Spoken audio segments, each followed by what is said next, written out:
Fala galera da Solar TV, tudo bem com vocês? Começando mais um bate-papo aqui na Solar TV e hoje aqui nos estúdios da TV nós estamos recebendo aqui o Rafael da 2P e o Eduardo Gama lá da Ginco. Sejam bem-vindos, tudo bem? Tudo ótimo, prazer Ricardo, obrigado pelo convite. Legal, obrigado Edu pela sua participação também.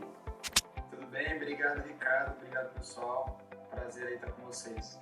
Legal, e também nós vamos ter uma participação especial também da E-Solar, uma fabricante de módulos também, que também vai falar com a gente lá do estúdio lá da E-Solar. Então, para a gente começar aqui esse bate-papo, eu quis trazer aqui os dois convidados aqui para a gente fazer a comparação, o que o integrador tem que ficar atento para não perder a garantia dos módulos fotovoltaicos, né? Então, quando a gente fala de seguir o manual, seguir um datasheet, seguir boas práticas, tanto do fabricante de estrutura como do fabricante de módulos, eu queria trazer essas discussões aqui. O que acontece no mercado, o que você, Rafa, tem observado, o que o Edu também tem para trazer aqui de informação importante para os integradores que estão aí no dia a dia trabalhando por todo esse Brasil. E para a gente começar, eu vou convidar o Rafa aqui para fazer a primeira pergunta aqui, o primeiro bate-papo aqui com o Edu. O que você gostaria de perguntar assim, como fabricante de estrutura? Boa tarde para todos aí, prazer aí, Edu. A primeira pergunta, na verdade, eu vou fazer 3 perguntas, basicamente, uma de cada vez, mas o que a gente mais ouve no mercado, porque a gente tem esse contato direto com o integrador, né? Como a gente fica muito na parte estrutural, na segurança do fixador sobre o telhado, junto com o módulo fotovoltaico, muitas dessas perguntas a gente também não tem 100% da resposta, né? Então, cabe a gente entrar em contato com os fabricantes de módulo, fabricantes de inversor, porque eles são capacitados para responder esse tipo de pergunta. Então, a primeira pergunta que eu faço para o Eduardo é relacionado à distância entre o telhado metálico é o que mais esquenta de todos os telhados, comparando cerâmico, fibrocimento, uma laje, por exemplo, no telhado metálico, ele é o que mais se aquece, né, pela matéria-prima. E a gente, N manuais de instalação folheando, eu vejo que os fabricantes agora vêm requisitando uma distância entre o telhado e o frame do módulo fotovoltaico, por arrefecimento, por algumas questões necessárias. Queria que ele falasse um pouco sobre a perda de geração de um módulo fotovoltaico. Não sei se há um número, o Brasil é continental, então é difícil falar perde 1% ou perde 10%, obviamente depende de algumas questões, né, da instalação, mas eu queria uma palavra do fabricante de módulos falando quais são os impactos da gente fazer, por exemplo, um mini trilho conhecido no mercado, um pequeno e um alto, quais são os comparativos, se ele tem essa comparação de geração, enfim, a posição do módulo. E a recomendação também, né? Isso. Exatamente. Legal. Com você, Edu. Tá. Assim, a gente tem que diferenciar um pouco, tá? Primeiro, o que seriam as boas práticas e o que seria algum caso de um problema de garantia ou algum manual, tá? Então, a gente já sabe e orienta, né, ter alguma distância do módulo, da superfície onde ele está sendo instalado, seja um telhado ou qualquer, enfim. Então, assim, por que isso é importante, né? O módulo, ele precisa de ter uma ventilação, ele precisa ter uma área de dissipação de calor, né? Que entre o vento, circule e baixe a temperatura do módulo. Então, assim, o problema de você estar muito próximo é exatamente você acabar elevando a temperatura do módulo, tá? Então, hoje, no nosso manual de instalação, não tem uma distância mínima informada e isso não vai afetar a garantia, mas é importante saber que você vai estar trabalhando com uma temperatura mais alta e que você vai perder a geração por conta do calor do módulo, tá? Então, existe essa diferença. Você não vai perder a garantia, mas em contrapartida você vai estar perdendo geração, tá? Em questão de percentual, isso vai variar muito, assim, é até difícil falar, condição, lugar, qual que é a inclinação. Então, prefiro não me arriscar aqui e não te dar um número, mas tem que ter esse cuidado. A gente tem que instruir o cliente final, ele tem que estar ciente que dependendo do tipo de instalação que ele escolher ou que for vendido para ele, vai ter uma perda ou um ganho de geração. Ô Edu, vou fazer uma pergunta sobre essa temática. Isso pode comprometer a vida útil do módulo? O tempo de vida útil desse módulo ou não? Se tiver, nesse caso, uma instalação em um telhado metálico, né, que não foi respeitada a distância de ventilação. Isso ao longo do tempo pode comprometer a qualidade do módulo? É um pouco capciosa a pergunta. A princípio não, cara. A princípio ele poderia estar, não afeta, não é um problema de garantia. Mas cada caso é um caso, a gente teria que estudar, teria que ver as condições, enfim. Mas, assim, de bate-pronto não prejudicaria a vida útil ou a garantia. Mas vai afetar a instalação, vai afetar a geração. A gente tem esse tipo de dificuldade até aqui como estrutural também, né, Eduardo? Assim, o pessoal fala o que afeta ou não a garantia. Tudo tem que ser analisado, né? Se tudo que compete ao meu manual foi feito, assim, pô, minha estrutura da 2P tem que suportar a carga de vento? Sim, desde que atenda os pré-requisitos de torque de aplicação, desde que seja feito da maneira adequada. Então, essa questão do percentual, eu imaginava que você não tinha resposta, mas é porque chega muito pra gente.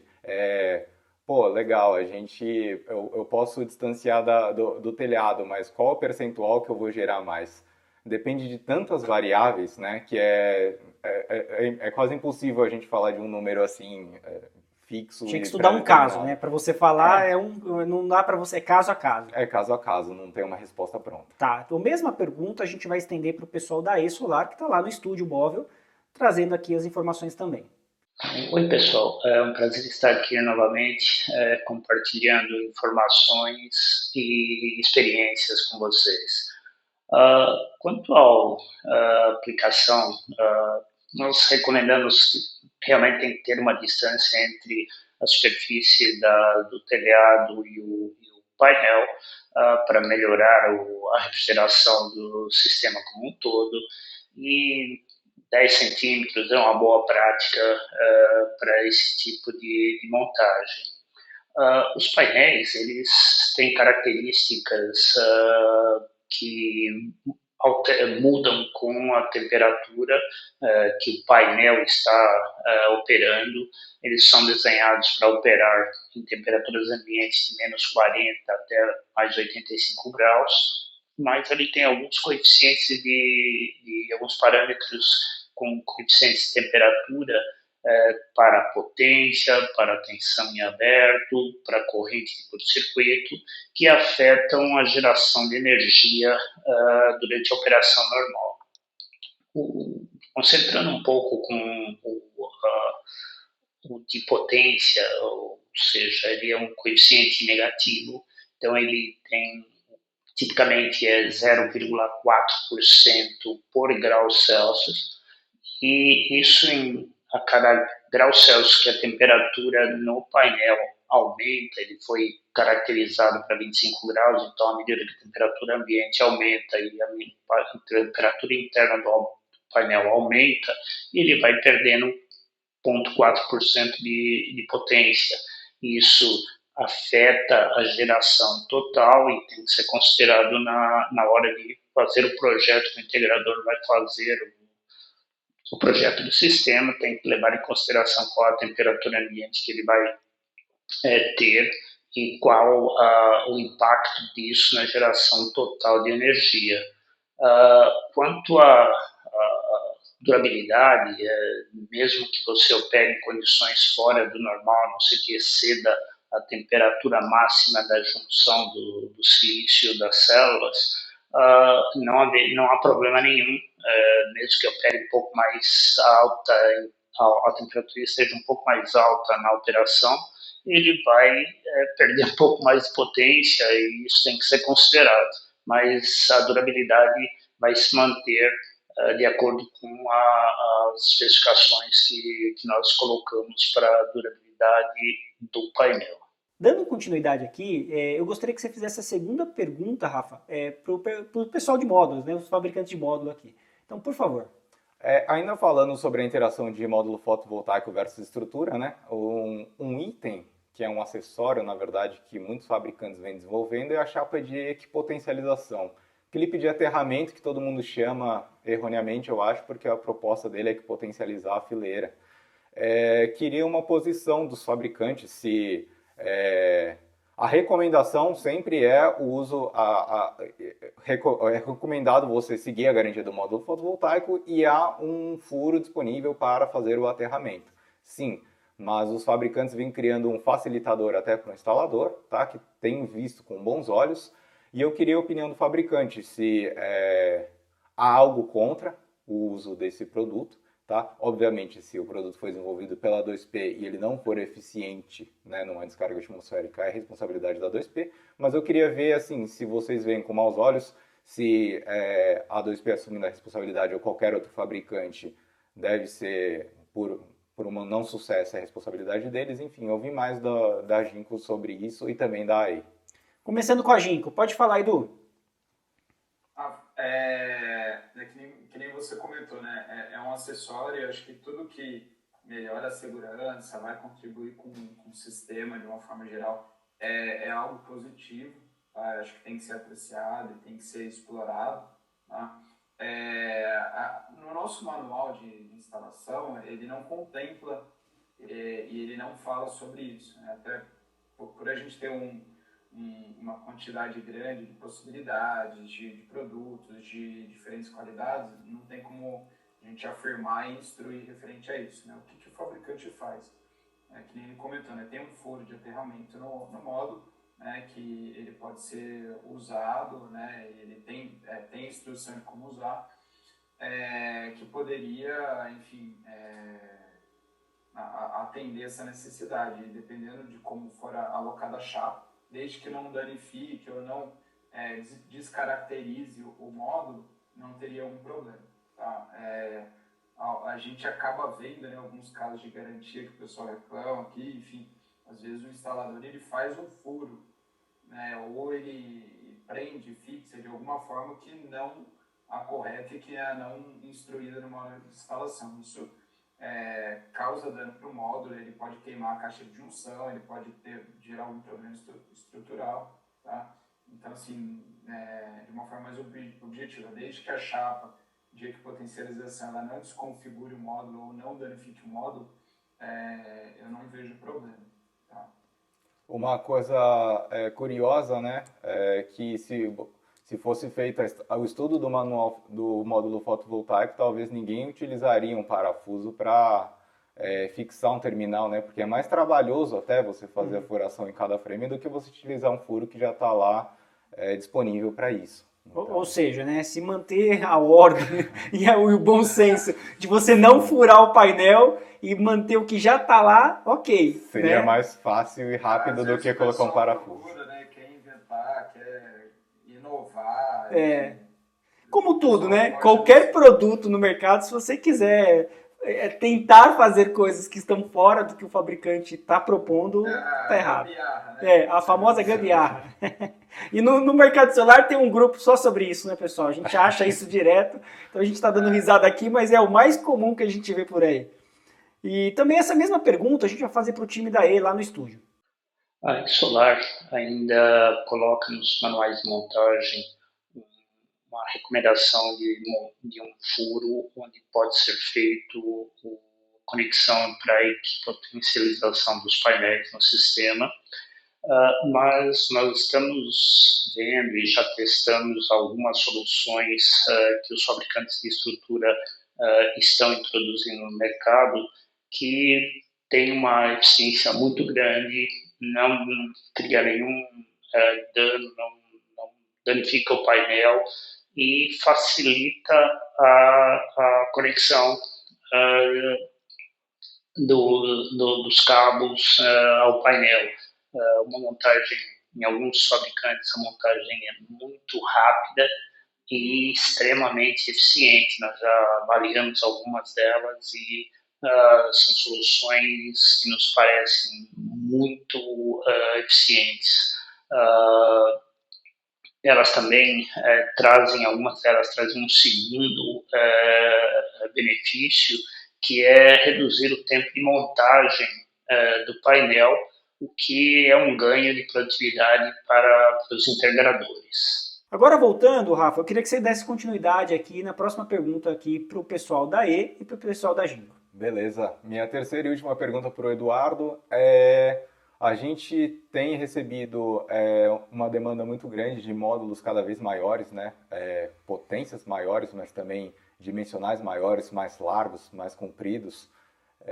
E isso o mercado de estrutura vem se readequando, né? Tem que aumentar a gramatura do trilho ou utilizar mais fixadores, enfim. Por ser um material ali que a gente produz, não vemos problemas. O que nos falta a orientação, e geralmente a gente utiliza o manual do módulo fotovoltaico para verificar a informação se é possível ou não, é a orientação de instalação desse módulo. Tá? No passado, quando a gente trabalhava com módulos de menos de 1 metro, 992 por 1.600, até 2 metros, a gente via no manual de instalação falando a aplicação tanto em retrato, em pé, quanto em paisagem deitado. Né? A distância que era permitida entre os trilhos, para você fazer a instalação, e não permite a torção, nem nada do tipo. Só que tem alguns modelos de módulos fotovoltaicos que nós não encontramos mais diretrizes para a instalação de um modelo em paisagem, por exemplo. Eu queria a opinião do Eduardo, a opinião não, mas que a Ginco descrevesse se a ausência da informação no manual realmente é porque não é permitida, não é cabível você fazer uma instalação daquela maneira.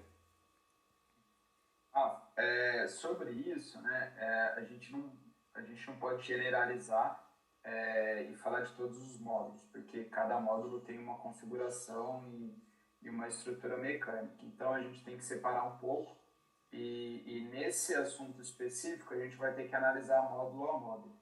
Tá?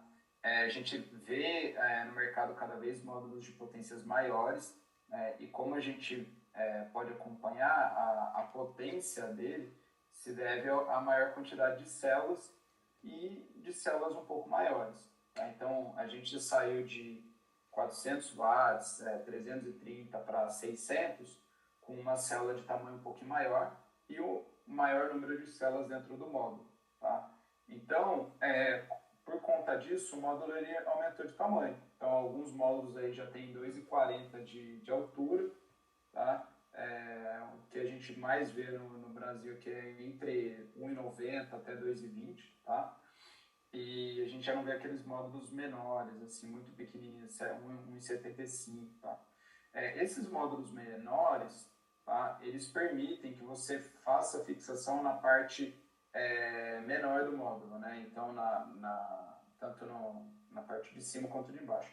O problema disso, quando você vai para os módulos maiores, a estrutura mecânica do módulo, ela, dependendo das condições, ela não vai suportar, então vai começar a envergar e barrigar o módulo, tá? Aí, assim, é um pouco caso a caso, dependendo do tipo de instalação que você vai fazer, se é num telhado, se vai ter um pouco mais de suporte, não vai ficar tão vulnerável, uma carga de vento um pouco mais forte, pode ser que não estrague, mas como o fabricante ele não vai fazer um manual de instalação para tipos de instalações específicas, né? Se você for fazer uma usina, se você for fazer um carport, se você for fazer um telhado, né? Então a gente tem que trabalhar com o que a gente se sente confortável, com o que a gente tem certeza. Então, para esses módulos maiores não pode instalar na parte estreita do módulo, tá? Antigamente a Ginco tinha o Chitá, por exemplo, que é o de 400, que poderia. Alguns clientes faziam carport com esse módulo. Tá? Aí agora, nessa nova geração, que era um pouco maior, um pouco mais pesado, enfim, o frame já é um pouco diferente, então a gente tirou essa possibilidade do manual. Tá? Mas a gente também tem alguns módulos menores que já permitem isso, então tem que olhar caso a caso, e qual que é a situação, onde vai ser a instalação, enfim. E aí a gente também deixa aberto o canal quando tiver alguma dúvida, né, poder procurar a gente, tem um gerente técnico, tem um gerente comercial que pode contribuir, tirar alguma dúvida, eventualmente se não achar a resposta no manual. Não vai fazer furo, não vai fazer nada por conta, hein, pessoal? Tem o suporte da Ginco, tem o suporte do fabricante de estrutura, então não vão sair fazendo coisas aí, depois não tem garantia mesmo, tá? Bom, a mesma pergunta eu vou estender para o pessoal da E. À medida que a eSolar introduz novos produtos na linha de no nosso portfólio. Alguns deles hoje são de dimensão bem grande em relação ao que nós tínhamos no passado. Nós estamos adequando os manuais de montagem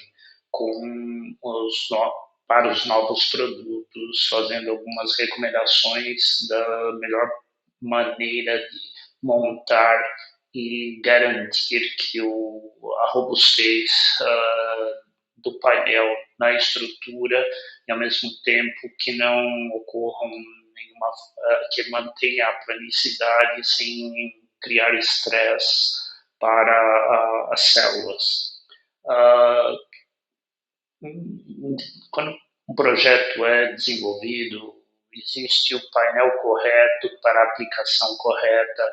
É difícil dizer qual seria a melhor aplicação para cada um deles, ou não, qual seria o melhor sistema de montagem, mas nós estamos acompanhando a evolução dos fabricantes de estrutura e colocando as recomendações que seriam as melhores para garantir a montagem.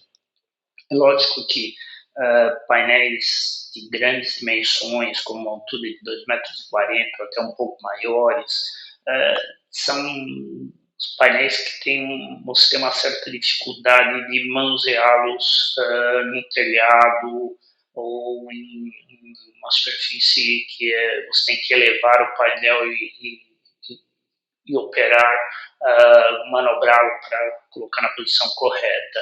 Então, a recomendação sempre é use o painel adequado para cada aplicação e, assim, seguindo as nossas recomendações, garante que você vai ter a montagem correta sem afetar o produto, criando um problema de garantia ou de performance. Bom, pessoal, voltando aqui para o estúdio, agora que a gente teve aí a palavra da é importante também a gente pensar também no tamanho do módulo para cada projeto, né? É muito comum você ver os integradores, não todos, mas alguns falando que eu quero o maior módulo para subir no telhado, eu quero o módulo o maior mais potente para oferecer para o cliente. Nem sempre é a melhor solução para um telhado ou para modo retrato ou paisagem. Então, estudar o projeto de acordo com o que o projeto pede, né? O tipo de módulo, o tamanho do módulo, a gente tem que levar isso em consideração. E para a gente finalizar, nosso tempo está acabando, eu queria que vocês dessem as considerações finais aqui, começando aqui com o Rafa e depois com o Edu. Bom, primeiramente eu vou agradecer o convite, né? Estou disponível quando for necessário novamente, tá, Ricardo, pessoal da Ginco, da AE. A 2P é fornecedora de estruturas, assim como e nós trabalhamos exclusivamente para telhado, né? O Eduardo, ele foi bem coerente quando ele falou que o módulo tem que atender uma série de generalidades, porque eu tô dentro do meu nicho de telhados, né? Então acho que minhas perguntas ficam até tendenciosas para esse lado. Mas se você parar para pensar numa Ginco, numa AE, eles têm que fazer módulos fotovoltaicos para diversos tamanhos, diversas demandas, solo, carport, telhados. Geração centralizada, geração distribuída. Carga de neve, de vento. Então, é o que você falou anteriormente. Tem módulo correto para cada tipo de aplicação e também a gente encontra aqui no mercado, se você procurar o catálogo deles, vai ter diversos modelos, diversos tamanhos para cada um com sua qual aplicação, né? Então eu fico meio no meu nicho, mas eu entendo também todos os cenários que um fabricante de módulo tem que propor. Mas é isso, agradeço o convite, fico disponível para as próximas. Eduardo, se quiser fazer o encerramento e depois o pessoal da E. Rafa e Ricardo, obrigado pelo convite. Como fabricante de módulo, a gente insiste muito em que cada módulo tem a sua aplicação. Apesar de ser muito parecido com o outro, né, uma simples mudança de tamanho pode fazer a diferença e pode afetar o seu sistema. Muito legal, pessoal, muito legal mesmo bater esse papo aqui com vocês aqui na TV Solar. E estão convidados aí para uns próximos bate-papos. Vamos trazer temáticas aí que o pessoal gosta de saber. Muitas novidades da Ginco, da 2P, da E. E para finalizar também, a E vai fazer o seu último comentário aqui. Obrigado pela oportunidade de estar aqui com vocês, compartilhando algumas experiências, aprendendo um pouco. E a eSolar está à disposição dos fabricantes de estrutura, dos integradores, para qualquer dúvida ou recomendação para que seu sistema seja projetado da melhor forma e que tenha a robustez e a durabilidade esperada pelos seus clientes. Agora voltando, pessoal, obrigado pela participação de todos vocês. Se você gostou desse vídeo, se inscrevam no nosso canal, mandem perguntas ali. E se você tiver alguma pergunta para 2P, para Ginkgo ou para E, é só você fazer aqui nos comentários desse vídeo, tá ok? Não se esquece de se inscrever no nosso canal e curtir esse vídeo. Um abraço para vocês e até mais!